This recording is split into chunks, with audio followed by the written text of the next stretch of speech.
안녕하세요. 둥지TV 신법사입니다.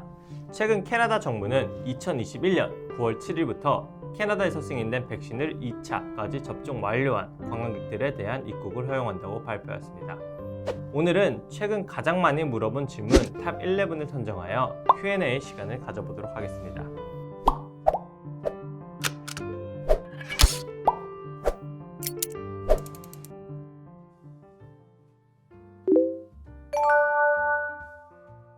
현재 캐나다 정부에서 발표한 바로는 8월 9일부터 캐나다에서 승인된 2차 백신 접종까지 완료한 미국 영주권자 및 시민권자들은 입국이 가능하나 미국에 거주 중인 임시 거주자는 입국이 불가합니다.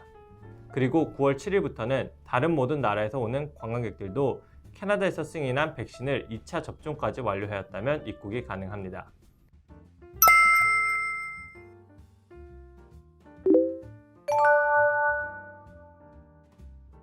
현재 캐나다에서 승인된 4가지 백신, 화이자, 모더나, 아스트라제네카, 얀센을 입국 14일 전에 2차 접종까지 완료한 관광객들에 한해서 인정하고 있습니다.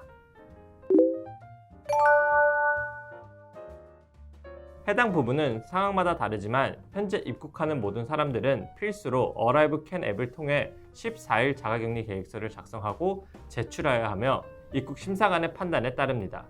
7월 5일부터 관광객을 제외한 캐나다 영주권자, 캐나다 시민권자, 가족 근로자 및 학생 중 백신 접종 완료자에 한하여 입국 시 COVID-19 검사의 결과가 음성이면 자가격리 및 8일차 검사도 면제가 됩니다. 이러한 규제도 8월 9일부터 조금 바뀌게 되는데 앞에서 설명드렸듯이 캐나다에서 승인된 백신을 2차까지 완료한 미국 영주권자 및 시민권자 관광객들은 입국 시 COVID-19 검사를 받을 필요는 없지만 랜덤으로 COVID-19 검사를 받을 수 있습니다. 또한 3일간의 호텔 자가격리도 면제됩니다. 하지만 미접종 관광객은 정부에서 지정한 호텔에서 결과가 나올 때까지는 자가격리를 하셔야 합니다. 이것은 입국의 목적에 따라 다릅니다. 여행 규제에서의 제외 유무 및 필수적인 이유의 입국으로 나뉩니다. 비필수적인 이유로는 백신 접종을 완료해야 입국이 가능합니다. 캐나다 영주권, 시민권, 가족, 근로자, 필수 관광객 및 국제 학생들은 백신을 접종하지 않았더라도 입국이 가능합니다. 하지만 입국 전과 입국 후에도 COVID-19 검사를 실시하고 8일 차엔 검사 키트를 사용하여 자가 검사를 진행하여야 합니다. 이러한 두 가지의 경우에는 미접종자와 같은 규제를 받게 되며 입국 시에 COVID-19 검사 및 자가 격리를 다 이행하셔야 합니다.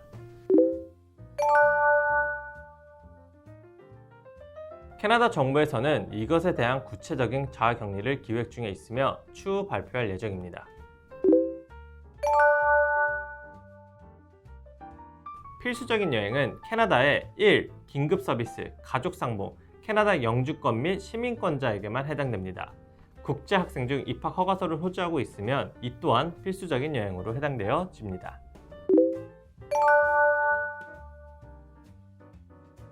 현재는 보호자 및 부모가 백신 접종을 완료하였더라도 아이들의 자가격리 14일 실시를 하여야 합니다.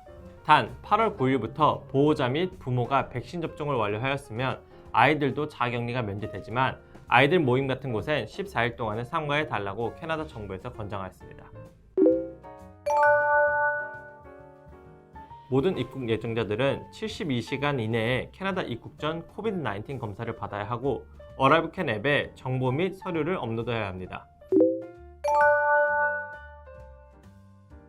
이것은 캐나다에서 범죄의 심각성을 어떻게 판단하는지에 따라 상이합니다. 또한 언제 범죄가 일어났는지, 사면을 받기 위해 어떻게 행동을 하였는지에 따라서도 판단이 되어집니다. 일반적으로 범죄 기록을 가지고 캐나다에 입국할 수 있는 방법은 3가지가 있습니다. 첫 번째는 임시 거주 비자. 해당 비자를 받았다면 특정 기간만큼 캐나다에 거주가 가능합니다. 두 번째는 범죄 사면입니다. 해당 입국자가 사회에 악영향을 끼치지 않을 것으로 판단되면 5년 후 사면 신청 승인을 받고 입국이 가능합니다. 세 번째, 변호사의 레터입니다. 개인이 어떤 사유로 캐나다에 입국을 해야 하는지 설명하는 편지로서 즉 소명 레터라고 불리고 있습니다. 최근 캐나다 관광객 입국 허용에 대한 질문 탑 11에 대해 살펴보았는데요. Q&A 영상을 통해 평소 궁금했던 부분들이 도움이 되셨길 바랍니다. 오늘 내용이 유익하셨다면 구독, 좋아요 부탁드립니다. 지금까지 둥지TV 신법사였습니다. 감사합니다.